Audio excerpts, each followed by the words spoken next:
In this tutorial, I'll show you how to add CNAME in Bluehost. Firstly, go to the Bluehost website and enter your email or password to log in. Once you're logged in,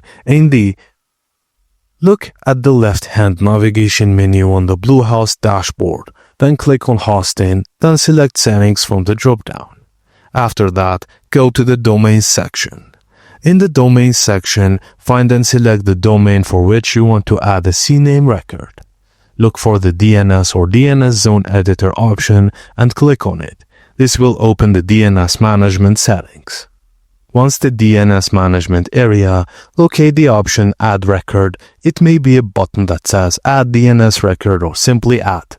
Choose CNAME from the list of record types. In the name field, enter the subdomain you want to pinpoint.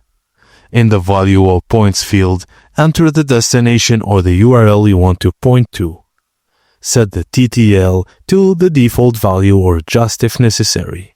After entering the correct details, click Save or Add Record to finalize your changes. The new CNAME record will now be added to your DNS settings. And that's it, guys. Thank you for watching, and please don't forget to like and subscribe for more.